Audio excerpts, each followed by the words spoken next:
Salut à tous, bienvenue au Billet Auto pour un joli week-end ensoleillé. Désolé, j'ai le soleil dans la face. Donc j'espère que le vote se présente très bien. Moi ce matin je vais chercher le daily driver de ces prochains jours et vous dire que je l'attends depuis très longtemps. C'est un petit peu sous-estimé, c'est le Volvo XC90 Cross Country. Le but du week-end, prendre cette version baroudeuse et barouder, comme son nom l'indique, on va traverser le pays et la campagne pour se rendre dans le Fronsadais entre Libourne et Saint-Émilion. 600 km de route aujourd'hui pour découvrir un petit peu ce que ça donne cette version baroudeuse du V90 que j'avais adoré. Si vous vous en souvenez, je vous mets le lien juste ici ou ici, je sais plus si vous en souvenez pas. Voilà pour nous les amis, début de journée qui commence avec le V90 Cross Country. On rentre dans Paris. Grosse galère, on va chercher quelques affaires, on ressort de Paris, grosse galère et direction l'autoroute pour gagner un maximum de temps. Aujourd'hui c'est limité, je peux pas me permettre de prendre la nationale du début à la fin. Et puis je vous trouve un très joli spot pour vous présenter la voiture, c'est parti.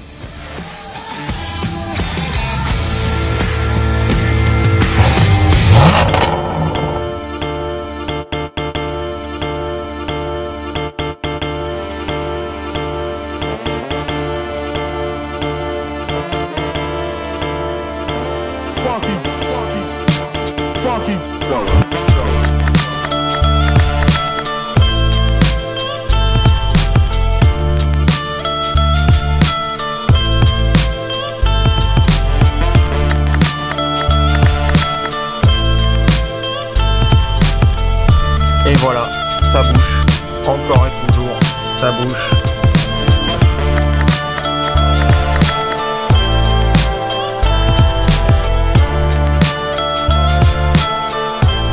Franchement, Madame Hidalgo, c'est vraiment emmerdant. Et je suis encore poli. Tous ces bouchons, vous avez fermé les voies sur berge, je vous avez dit que ça allait tout améliorer. Résultat, temps de trajet plus pollution sonore, multiplié par 3, vous voulez pas vous retirer. On met 50 minutes pour faire 3 km dans Paris. C'est génial. Du coup, je suis obligé de bombarder et de prendre 60% d'autoroute sur tout le trajet, même 70%, ce qui est vraiment dommage parce que vous me connaissez. Vous savez que j'aime prendre mon temps et prendre la nationale justement pour pouvoir profiter un maximum des autos que j'essaye. Mais bon, c'est vraiment pour pinailler, je vais pas me plaindre. Ce genre d'auto, c'est parmi ce qui se fait de mieux pour enquiller des kilomètres en cruisant à 130 sur l'autoroute. Donc direction Bordeaux, c'est parti les amis. Et encore là, on s'en sort bien quand même. 40 km/h, c'est vraiment au-dessus de la moyenne.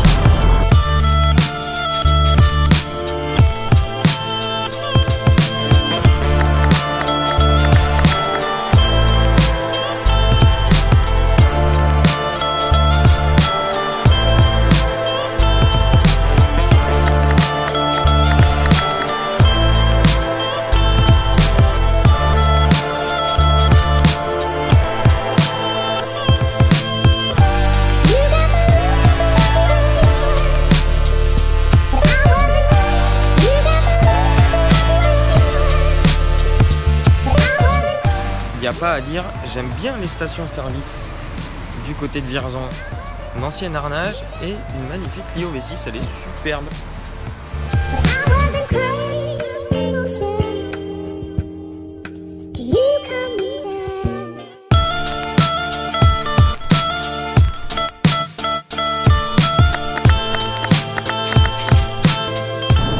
Alors on va profiter d'être sur l'autoroute pendant un petit moment et on va tromper l'ennui en parlant de l'intérieur de ce V90 Cross Country.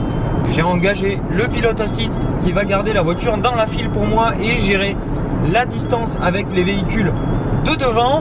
Il faut quand même que je garde ma main sur la direction. Pour ceux qui connaissent, ça bouge pas par rapport à l'habitacle du V90 classique, on va dire. Ici on a l'intérieur cuir ambre qui est absolument magnifique avec les sièges toujours aussi confortables qui sont cette fois-ci donc chauffants et ventilés. Et on a l'option super agréable du cuir sur la planche de bord et sur les contreportes. Là pour le coup la qualité perçue est absolument géniale. Et spécificité de ce cross country, c'est le chêne. Ici les plaquages en bois ne sont plus clairs mais anthracite. C'est du plus bel effet, ça marche très très bien. Pour ceux qui ne connaissent pas très bien cet habitacle, on se retrouve avec l'habitacle inspiré du XC90 avec en pièce centrale cet écran au format portrait qui est du plus bel effet, qui est tactile, qui pour le coup est assez intuitif et assez facile à utiliser une fois qu'on a pris la main, et qui est encadré par deux superbes aérateurs avec une partie centrale chromée. C'est vraiment très très joli, et on a une planche de bord qui est superbement bien dessinée, qui entoure bien cet habitacle. On se sent très très bien et la qualité de fabrication est vraiment au top. Donc pari réussi pour cet intérieur. Et là on enchaîne les kilomètres sur l'autoroute, on cruise à 130 km/h et ça nous permet d'apprécier cet habitacle qui est toujours aussi lumineux et toujours aussi sympa. Pour des raisons de copyright, je ne peux pas vous faire écouter la sono Bowers & Wilkins de 1400 watts avec 19 haut-parleurs qui est absolument impressionnante. Je vais pas vous faire vraiment un essai détaillé, je vous garde ça pour la semaine prochaine. Là pour le coup on est sur le format Daily Driver, on continue la route, direction Bordeaux. Le but, sortir le plus vite possible de l'autoroute, manger des kilomètres le plus rapidement possible. Ces magnifiques nationales qui serpentent entre la Vienne et la Charente, qui sont super jolies et sur lesquelles je pourrais m'arrêter pour vous faire quelques images de l'extérieur et vous faire découvrir l'extérieur et les spécificités de cette version cross-country. On l'a pour 4-5 jours, on va en profiter un maximum et on va aller barouder un petit peu avec pour tester les capacités tout chemin de cette voiture et puis enjoliver un petit peu la polyvalence et voir si effectivement il peut détrôner le V90 de notre classement des Daily Drivers quasiment parfaits. Est-ce qu'il peut venir détrôner une A4 Allroad 3 litres TDI des Daily Drivers parfaits? On verra ça début de semaine prochaine dans l'essai complet de ce XC90.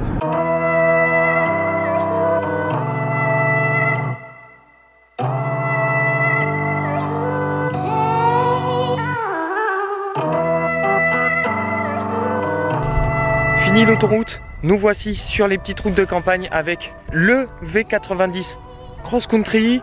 Là on va pouvoir apprécier la voiture à avaler les 300 km et quelques d'autoroute d'une traite, à grands coups de siège massant et de pilote assist. Vraiment génial, un confort royal. Maintenant c'est de la grande nationale qui déroule et bien on va profiter de l'allure qui se rétrécit un petit peu, mais pour profiter du toit ouvrant panoramique et puis du confort extraordinaire qui nous est offert par ce V90 Cross Country, qui est encore plus confortable que le V90 de base, entre guillemets. À l'extérieur, on a des changements qui sont minimes. On a le changement le plus notable, c'est que la voiture est rehaussée de 6,5 cm et elle reçoit un accastillage baroudeur, des protections plastiques et un petit traitement tout chemin assez sympa. On retrouve les lignes du grand break Volvo, 4,95 m presque de long, 1,90 m de large. Vraiment un très très long break, mais assez fin, très épuré, bien dans ses baskets. Il s'assume haut de gamme et très clairement pour moi il l'est. Le pari de Volvo est réussi et les codes stylistiques de la maison sont toujours là. Évidemment ça colle quasiment trait pour trait au V90 classique, mais on a quelque chose d'un petit peu plus trapu, un petit peu plus sympa avec cet accastillage baroudeur et l'inscription Cross Country juste ici à l'ancienne, comme sur les V70 de l'époque et les XC70, donc ses prédécesseurs. Et moi ça me plaît beaucoup. Je trouve que c'est assez agréable à regarder et c'est encore plus sympa à vivre. Donc voilà, je vous en dis pas plus, c'était juste histoire de vous présenter l'extérieur de ce V90. Maintenant on va terminer le trajet, on est bientôt arrivé et puis on va se poser, se reposer un petit peu. Je vais vous monter la vidéo que vous êtes en train de regarder et voilà.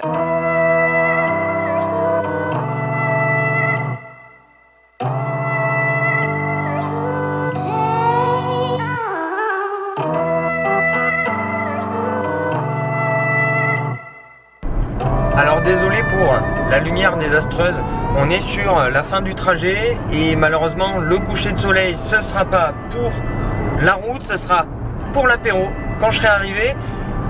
Je voulais faire avec vous le petit bilan de ce trajet puis de la première journée avec notre nouveau Daily Driver.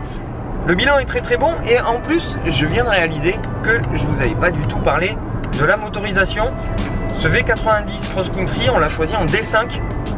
Et j'ai voulu prendre le D5 parce qu'aujourd'hui c'est pour moi le moteur qui définit le mieux la voiture. Le T6 est un moteur super performant. Le souci c'est que il consomme énormément et il manque énormément d'agréments. Volvo continue de ne proposer que des 4 cylindres. Et même si, comme je vous disais, le T6 avec son compresseur et son turbo est très performant, il manque d'agréments et il consomme encore un peu trop. Le D5 est très légèrement meilleur, il est très bien secondé par la boîte Geartronic à 8 rapports. On a 235 chevaux, 480 Nm et un moteur très souple et bien effacé. Ce qui fait qu'on a un agrément qui est légèrement meilleur qu'avec le T6 sans pour autant aller chercher les 6 cylindres. Et c'est vraiment dommage parce que il lui manque pas grand chose à ce V90 Cross Country. Là, j'ai bientôt fait 600 km. Et j'ai rarement été autant en forme après 600 km de route. Siège massant, ventilé, chauffant, un habitacle bien insonorisé, un moteur très souple et un confort de suspension assez bluffant. Du coup, ce trajet, ces 600 km entre autoroute nationale et bientôt petites routes qui tourneront, mais pendant juste une petite dizaine de kilomètres, ça ne nous permettra pas de jauger le comportement complet de la voiture. Mais en tout cas, le bilan est très bon pour l'instant et on a une jolie config et je suis vraiment très content d'avoir cette voiture pour ces quelques jours. J'espère en tout cas, les amis, que votre samedi s'est bien passé et que vous avez apprécié les images d'aujourd'hui sur la route. Si c'est le cas, n'hésitez pas à mettre le petit pouce, n'hésitez pas à vous abonner si c'est pas déjà fait pour plein de bonnes vidéos à venir. J'espère que vous aimez notre nouveau Daily Driver. N'hésitez pas à me dire ce que vous pensez de ce V90 Cross Country. Voilà les amis, très bonne continuation à vous, bonne fin de journée et une fin de samedi ensoleillé et un dimanche tout aussi beau. Allez, à très vite, ciao.